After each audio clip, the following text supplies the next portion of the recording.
Hello, I'm Sally Baudet. Welcome to Global Business Europe. Our top stories. President Xi calls for support for the Global South and strong cooperation on AI governance. Chinese startup Moonshot releases what it says is the world's largest AI model, sending shockwaves through Silicon Valley and Wall Street. Andy Burnham officially becomes Labour leader, and the British Prime Minister in waiting. Battle of the brands, both Spain and Argentina will wear Adidas in the World Cup final as Nike's woes continue.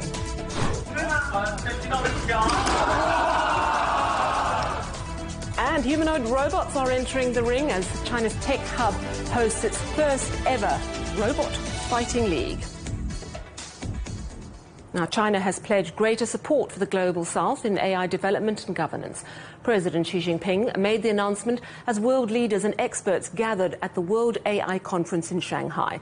He put forward a four-point proposal for the future of AI, calling for greater openness and innovation, stronger safeguards to keep the technology under control, improved risk management, and a more sophisticated global governance and regulatory framework.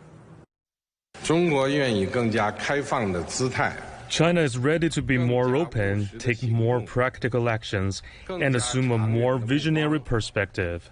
We are ready to work with all parties to seize the opportunities of AI development and meet the challenges, and join hands to create a brighter future for humanity. Well, 29 countries have already signed up to the World AI Cooperation Organization. President Xi said the initiative responds to the needs of the Global South and marks a milestone in AI development and governance. Let's take a closer look at how China plans to support developing countries and its broader vision for AI. Now, President Xi pledged to provide 5,000 AI training opportunities for people in developing countries over the next 5 years. China will also establish international AI cooperation centers to support global and regional organizations in giving developing countries a voice. China will continue to share Matsu, its AI-powered early warning system for extreme weather, with 30 countries.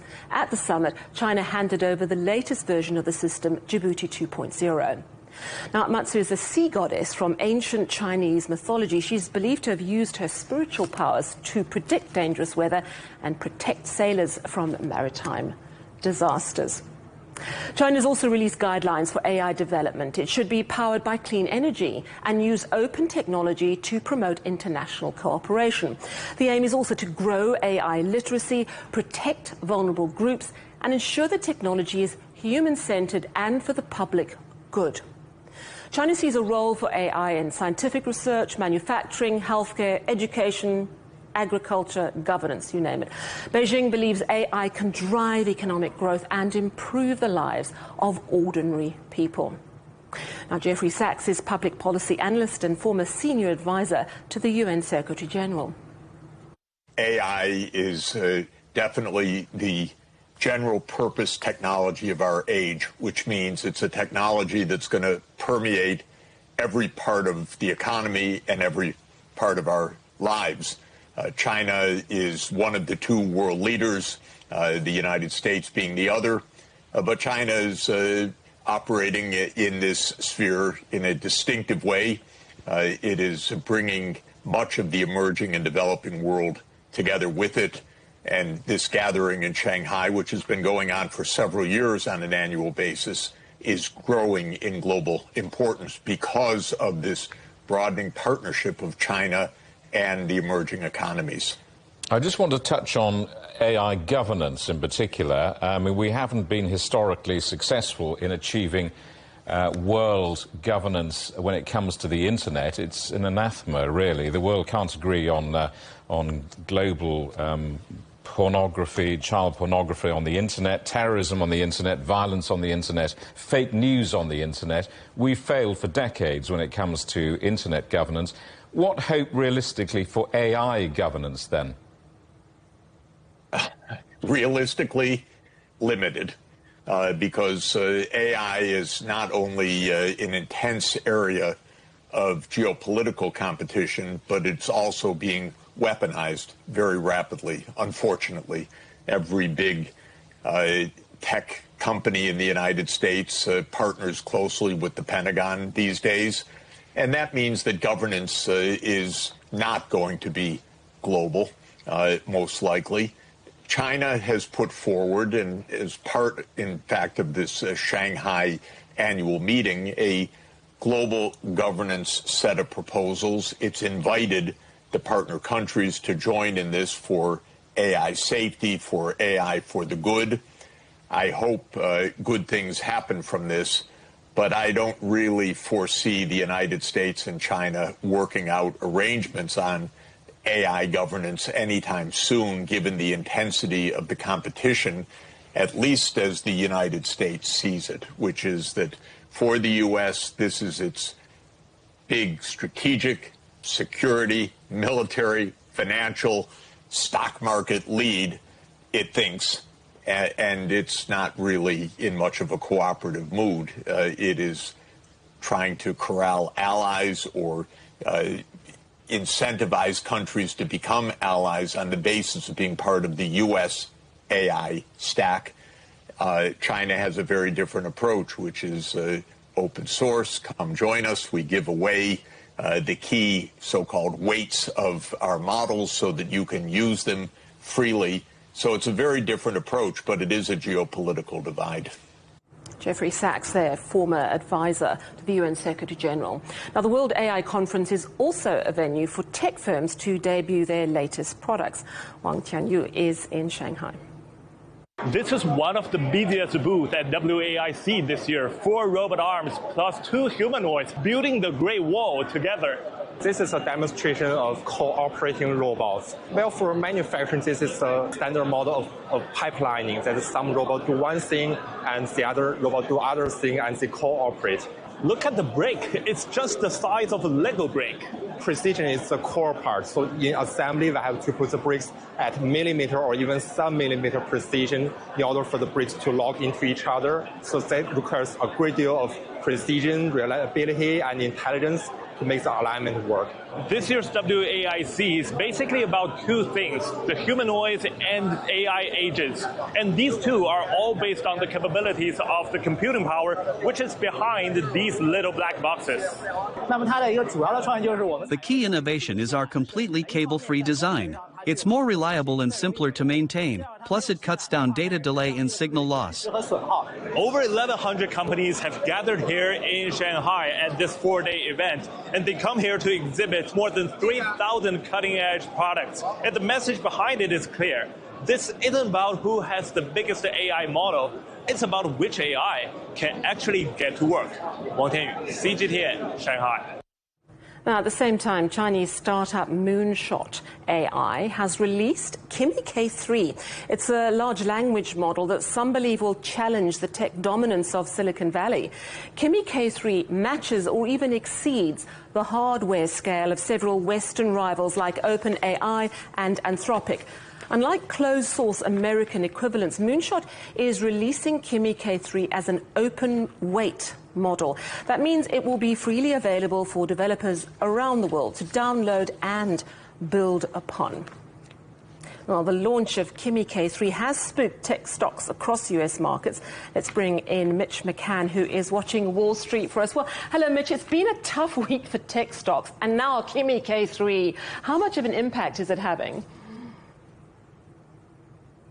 Yeah, it's having a significant impact. Good afternoon to you, Sally from New York. Look, this really feels like a continuation in some ways of what we've seen in recent weeks with tech stocks, and the NASDAQ, again, down more than 1%, 1.01% this afternoon. So another day of losses as we approach the close for another week. A good place to look at where some of the heaviest losses in tech are being felt is the Magnificent Seven, of course. Now, Meta is leading the losses. It's down 4.63% this afternoon. Alphabet down 2.35%. And Microsoft, again, down 2.3% this afternoon. So heavy losses there. And we'll be watching very closely over the next couple of weeks as these big tech companies start to report their quarterly earnings. And investors will be searching for any signs of continued growth. Now, we have seen that while these companies have reported large profits in recent quarters, investors are hungry for more. They want information about whether or not that success that we've seen from these tech companies can continue. Now, as you also said, Moonshot's Kimi K3 release today has added to the sentiment of American investors. They are concerned about this, as you would imagine, because it has surprised some in the tech world with its advanced capabilities. Anthropic is another company that it will compete with here in the US that has really been leading the way in recent times. Anthropic has accused Moonshot of tapping US models to train its own, but of course Moonshot maintains that it complies with all laws and regulations. So I think this is a really interesting competition at a really interesting time between the US and China in this space. And I think this Moonshot release has really, as I mentioned, surprised many in Silicon Valley around its advanced capabilities. And it's going to be really important to see what this does to the AI market here in the coming weeks and months. Now, Apple is once more the world's most valuable listed company. I have to ask, how did Apple pip NVIDIA to the post? Well, look, Apple stock has grown exponentially this year. It's up about 22%, according to reports. Now, investors are showing interest in its AI strategy and the amount of money that Apple has been putting towards AI infrastructure in its build-out. The company, I would also say, has really managed to weather tariff storms pretty well. I remember reporting on this back when Donald Trump announced tariffs around what he called Liberation Day, and Apple was really one of the companies that were affected, that was affected by this, but the company has continued to sort of grow out of that, and its stock price has reflected that growth. But customers still may be frustrated by, rising prices that we've talked about because of the shortage of memory chips available. On the other side of the coin, investors have been less enthusiastic about NVIDIA as it pivots towards memory chip and infrastructure stage of its data center build-out. The stock for NVIDIA has only risen around 7% this year, but we'll be watching closely for its earnings report, which I read is out in August. So that's going to be very critical to its stock price. If it's positive, it could overtake Apple again, but we'll just have to wait and see. So plenty of healthy competition among those Mag 7 companies as they compete for investor interest. Thank you so much, Mitch McCann in New York. SpaceX shares have fallen below their $135 debut price for the first time since the rocket company went public last month. As we've been reporting, tech stocks generally have dropped in value this week, but SpaceX also had to abort a rocket launch seconds before liftoff on Thursday due to engine trouble. SpaceX shares are currently trading around $125.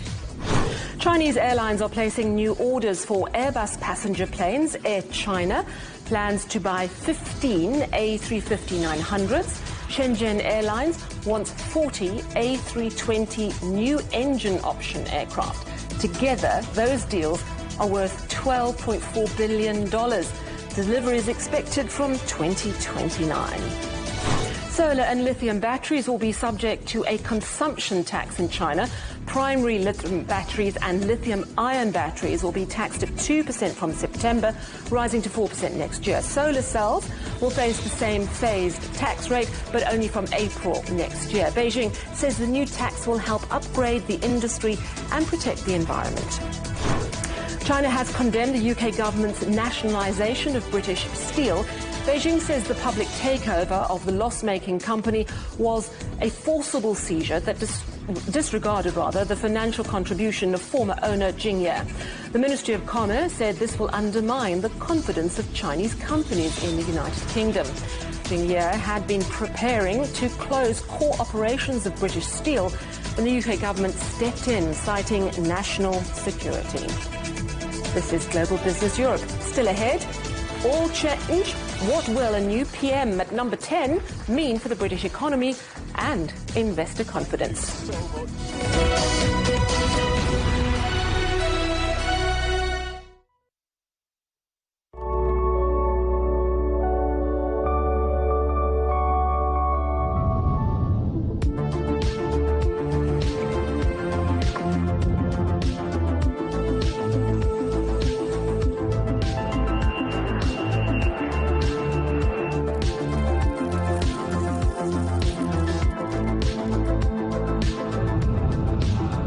Everything is a business story.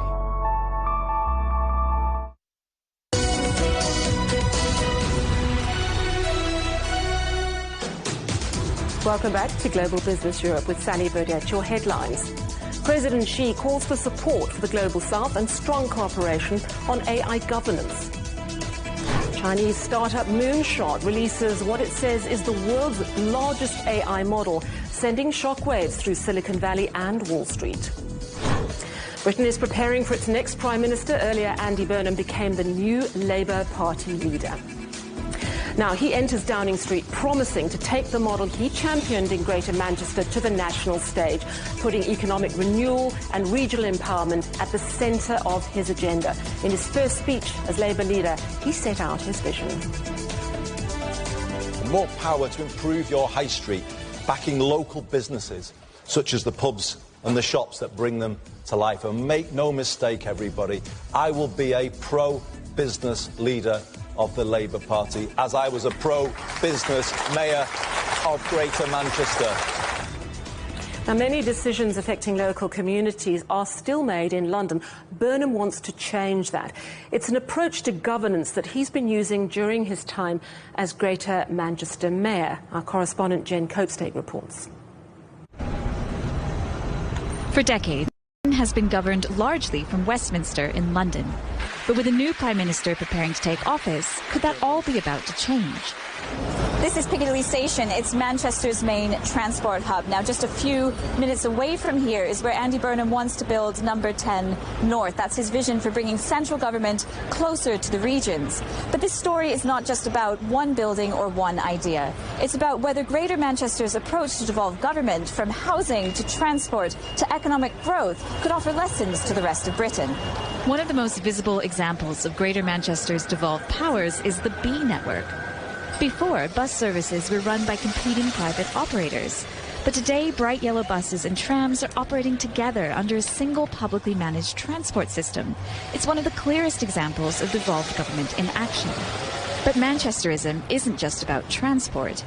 It's also about building an economy around the region's strengths, from advanced manufacturing to clean technology, including using the transition to net zero not just to reduce emissions, but to create new industries and new jobs. It's an economic opportunity, because you need new technologies, you need new business models, you need to develop supply chains, you need to develop skills, and you can do that bringing together different elements in the region.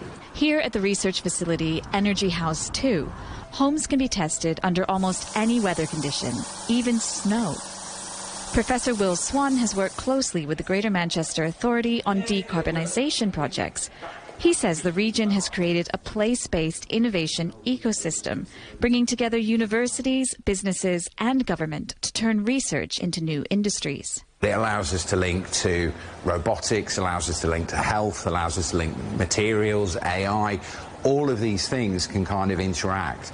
So some of the work that's been going on in graphene has found its way to us to get nearer to market. And it's really important that when a place has a strategy for research, you get more than the sum of the parts. The big question now is whether Greater Manchester's model could work across the country, and whether decisions traditionally made in London could increasingly be made in the north. You know, we've had not just an economy that is very London-centric, we've had a governance system that is very London-centric. It's going to be a shock to the system for that to be run elsewhere. Greater Manchester has spent the past decade testing a different way of governing. If Andy Burnham takes the country's highest office, Britain could become Manchesterism's biggest proving ground. Jen Copestake, CGTN, Manchester. Gerard Lyons is a leading economist and senior independent director at the Bank of China in the UK. Gerard, thanks so much for joining us. Do you expect big economic change under Andy Burnham? Yes, there will be significant economic change, although the details yet to materialise. His initial speeches, which admittedly are very political in nature, suggest a significant shift. It would be in two different ways. One, in terms of more government intervention, regulation and state activism. And then in another respect, which is the concern of the markets, it's likely to include increased government spending, and that might lead to higher taxes and more borrowing. So it will be far more interventionist and also likely to have some fiscal consequences as well. You know, on Thursday, the IMF actually warned Andy Burnham, essentially saying, please don't spend any more money, focus on reducing debt. How significant is that? Do you think he'll listen? Well, it's an important message. Now, the timing of the IMF's report was coincidental. Each year they provide what's called an Article 4 on each major economy, and the timing of it happened to just be this week. But it really reinforces the pressure that Andy Burnham, the new Prime Minister, will be under. He's facing really two competing pressure. One is from his own supporters, his own MPs, who not only want more devolution but increased government spending. And against that is very much the message that the IMF is conveying, which is that already UK public spending is high, UK debt and borrowing are high, and the financial markets, particularly the bond markets, are concerned. So I think the new Prime Minister will have to take this into account, and that might be seen in terms of who he appoints as his Chancellor, his new Finance Minister. And that will sure be revealed next week. The UK government this week nationalised British Steel away from its Chinese owners, Jingye. That move has, on Friday, been sharply criticised by Beijing. They're saying it's going to undermine the confidence of Chinese companies and investors. Do you think this could create a problem for how the world sees the UK in terms of its economic policy? Well, in terms of UK-China, the bilateral relationship has certainly improved over the last year in terms of the economic and financial dialogue and the trade cooperation. So this, I think, will be a setback, but I don't think it will fundamentally change that relationship. But coming back to your question, it very much highlights how not just in the UK, but globally, economic nationalism and in terms of that sort of state security priority sectors are coming more and more to the fore. So in terms of economic intervention, it might be an indication of the steps that the new Prime Minister will take.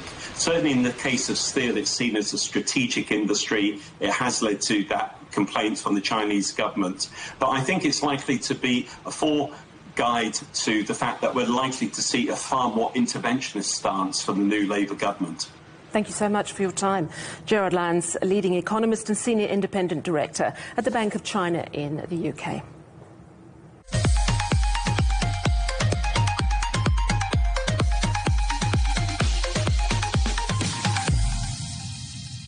Well, as we wait to see if Argentina or Spain are crowned 2026 World Cup champions, there is another battle of the sportswear brands, but it looks like it might already have been won. Our correspondent Siobhan McCall has all the details. Hello. Hi, Sally. Yes, that's right, because both Spain and Argentina's kits are adorned with the famous three stripes. Sunday's final will therefore be an all Adidas one, something that analysts say is a huge win for the German brand. Now, more than 75% of the kits at this World Cup were from three companies. Adidas had the most with 14, Nike had 12, including Brazil, and Puma had 11, including Portugal. Puma's largest shareholder is the Chinese sportswear giant Anta. Adidas is FIFA's official sportswear partner, and it also supplies the match ball, the referee kits and the tournament volunteer outfits. It's Nike, though, who has won the battle on the marketing side. Its Rip the Script commercial featuring stars like Kylian Mbappe went viral and got more than 1 billion views during the first week of the tournament, significantly more than Adidas's advert. But online engagement doesn't always translate into commercial success. Nike's revenue during World Cup-related quarters is expected to be down 1.7% year-on-year, whereas Adidas's is expected to jump 6.8%, and it's a similar pattern for earnings.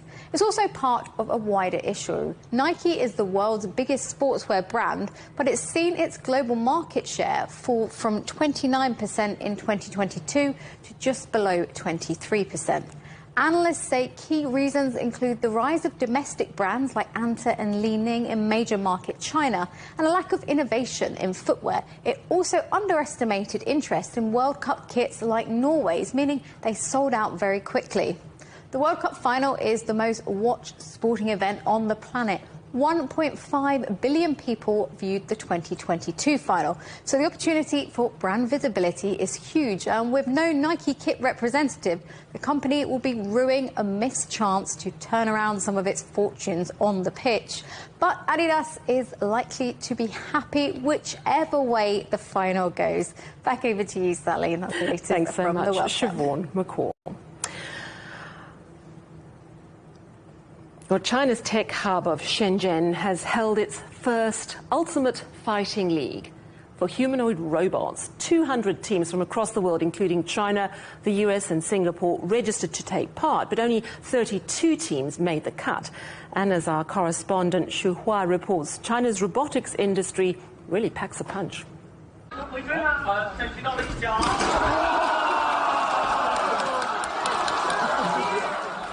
This is not fiction. This is reality. A robot fighting league happening right now in Shenzhen, South China. The Ultimate Robot Knockout Legend, or URKL, kicked off on Thursday. It claims to be the world's first commercial humanoid fighting league. These machines from Shenzhen-based firm Engine AI are not just built to take a hit and keep swinging. This kind of competition upgrades everything: sensors, motion control, AI decision-making, neural networks, joint performance, laying the groundwork for home robots in the future. But fighting isn't the only game in town. Remember the Robot Marathon in Beijing? It featured over 300 humanoids, including units made by domestic firms Tiangong Ultra and Unitree, and others from France, Germany, and Brazil. That was a test of endurance, thermal management, and battery life. Then there's another application: companion robots. With lifelike skin, subtle facial expressions, and a relationship-building model, another Shenzhen-based firm, UBTech, is betting on emotional AI. Robots doing housework at home? That's 5 to 10 years away. But right now, we can use large model tech to make robots understand and interact with people better. Yes, fancy demonstrations win a lot of applause. But how close are these robots to winning customers over?